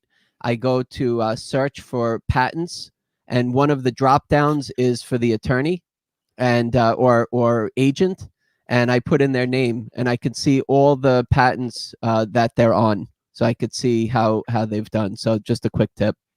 That's a really, really good tip to have, but to also see whether or not they have done some improper things. Absolutely. That's a good way as well. I was actually working on a case when I started at the office, that the attorney did some improper things here in Maryland, and it was all over the news. And I said, "Oh my goodness, Oh. what do I do with this?" And they were just like, let's see how this plays out. And he recused himself from the cases and everything else. But, it is the potential is there. So I say forearmed is forewarned. And I see the comment from Bob, Mr. There's a bunch. 007. Should I stop the You presentation? can stop the presentation Do and you have your? we can ask questions. Okay. Do you Because we've have basically your? gone through all that. That's great. Mhm. Oh yeah, here's your innovation outreach at USPTO.gov. Is that for you and Sean, or just for Sean? That's for Sean. If anyone wanted to send me an email, and I'm always open for questions, even though this is not my regular job like Sean. Mine is, if I type it in the chat box, will everybody be able to see it? Yes, they will. If you Okay. do it in the public. So I'm going to stop this video, the presentation here, and then we're going to get back to me and you, and let's get some questions answered before it gets too late. It's just about 2 hours that we're in, and this has been an amazing meeting with tons of information and great resources, and we had a chance to meet a National Hall of Fame inventor. So this has been great. So let's take a look here. I like John's question. So John, can you please explain the difference between the supplemental and principal registers for a trademark? I wish I could help you with that one, but that goes deeper into the trademark side than I really work. Well, he can Sean, go on. are you able to answer that? Actually, there is on the USPTO.gov website, there's the resource center there, right? For them to find that answer? Yes, should be able to. Okay, let's see. How does a registered patent work if an inventor or investor is asking the public eye for a specific idea? How does a registered patent work? Could you please clarify that question a little bit more, please? Okay, so Richard, let's see if you can get that. Let me keep pulling some up here. Dave, can an infringer get a design patent on a utility patent? So that is really interesting. You can actually get a design and a utility patent on the same invention, depending on how it looks. Remember, design goes to the ornamental look of it. So for example, does everybody remember those spinners from like the 90s, the hubcaps where the inside or the outside spun around and whatever? There were a lot of design patents for those hubcaps.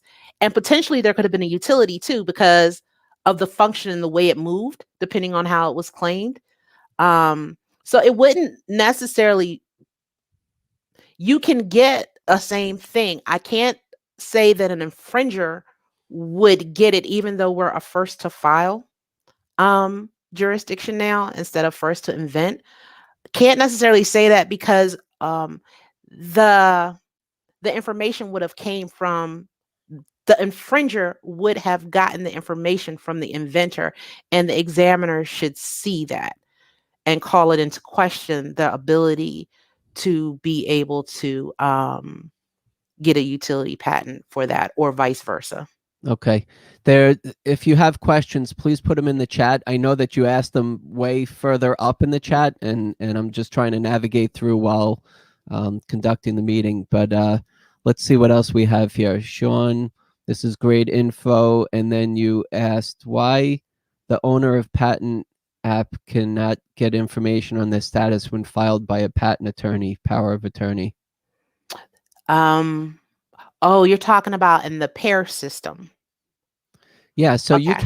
you can get the information on there. You can put in your application number and be able to pull up the status just like a patent attorney or agent could do, right?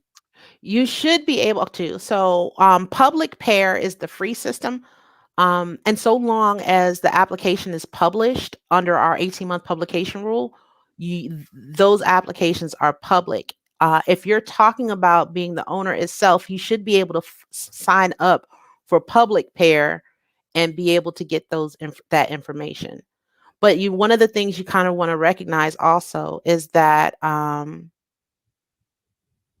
while you are the inventor or potentially the assignee of an application, examiners are basically told that if you are being represented by an attorney or an agent, that the examiner should really be talking to the attorney or the agent and not to you. Not so much because they don't want to talk to you, but more of a protection. I have seen owners, I shouldn't say patent owners because at that point it's allowed, but applicants, the inventors, come in and make phone calls or say something that seriously hurts their case. So having the information is great, but be careful with calling up an examiner Understood. to talk to them about your application. Okay. All right, Doug. Hello, USPTO. I just spoke at your technology fair to all your examiners recently. Enjoyed that. Thank you, Doug. Hey. Mitch. Brian, can I have Sean's email address to be included in pro bono services and events in Georgia? So it was innovation outreach at uspto.gov. Was that what it was? Sean, are you still with us? Let's see. Next is Larry. I have had my invention that I've been using for over 20 years. I've had it patented, but have had a lot of bad luck with getting it started as far as the money goes and getting it, I guess, financed. So I guess what he's saying is that when you have an invention and you have a patent, that's probably just the start. There's the development, and then you have 5,000 units in your garage after you produced it, and then it's like, okay, now what? So and the marketing and everything else, right? So the planning is very important. So let's go. And this is Sam. She mentioned during the trademarking that she trademarked Yellow Dog. Let's see, what else do we have here? Let's get one or two more, and then we'll call it. Oh, thank you. Such valuable information. Thank you, Gwen. Oh, thank you. Let's see. Cheryl, very informative. Thank you, Gwen. You are amazing.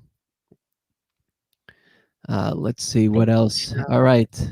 I think we're coming to a close here. I'm getting down to the bottom, so no more questions. We're going to go. Alok, awesome session. Thank you for your time on this. Is it possible to patent for use in GOA with USPTO? Will it be possible and enforceable a patent for, say, explicitly used on Mars? We just go into what's claimed. There are certain things that are not claimed, that are not patentable, such as nature. You can't take some. Remember, you cannot take anything from the public domain to patent it. So if there are you can't take anything from nature to patent. There are certain machines that are not patentable. There are certain things that you can't. So long as it fits within what can be patented under 35 USC 101, then depending on how it's claimed, it can get a patent. Not necessarily concerned about where it's used, because we do have a lot of applications that come from NASA and other places, and of course, a lot of that stuff is not. I've worked on thermal barrier coatings that are used on the shuttle. So, obviously not necessarily limited to just use in here. It's just how it is claimed and determined will be whether or not it's patented. Understood. All right. So I think we're just about wrapping it up, because I think you were a little bit higher in your chair when we first started, and it looks like you're starting to. Oh no, I had moved the camera so that you could see more and it wasn't cut off. But no, this is all the stuff I love. I noticed that I put my my email in the chat, but I think that's a private chat. I've never used StreamYard before. Oh. So if you can share with everyone else. Usually our personal emails are first name dot last name at uspto.gov, but because I left and went private for a while and came back, they put a number 2. So that's why it's gwendolyn.blackwell2 If you happen to misplace it or lose it, you can actually go do a search on USPTO.gov in the employees section. Blackwell, I think I'm the only female. I think there may be several of us, but I'm the only female. And then the same with Sean Wilkerson, can find him, or the innovation. There's so much information on the website. Just please go dig through it. And if you have any questions, ask. Excellent. I put your email address in the chat. If Sean is still available, I'd like to say goodbye and thank you and Sean and the US Patent and Trademark Office, Open Innovation, Outreach Innovation team, and you guys are doing an amazing job, and we hope to have you back again soon on National Inventor Club. Thank you so much, Gwen. Thank you so much for having us. Truly a great evening, and sorry it went over, but I'm glad everybody was engaged. Look, the great I thing, think Sean had left the studio. That's why he's not available. But thank you on behalf of the USPTO, Office of Innovation, me. Wonderful. Thank you so much, National Inventor Club, and Brian for having us, and have a wonderful evening. thank you, and thank you everyone, and keep on inventing. Have a great night. And the beautiful thing about having this online is that when it's done, it gets posted and you can go back and you can watch it again or whatever it is. So thank you, and keep up the great work. USPTO.gov, go to the invention resource area there, and you can really find great resources and what you need to help you, and keep doing what you're doing. Thank you very much. Thank you. Bye-bye. Okay. Good night, everyone.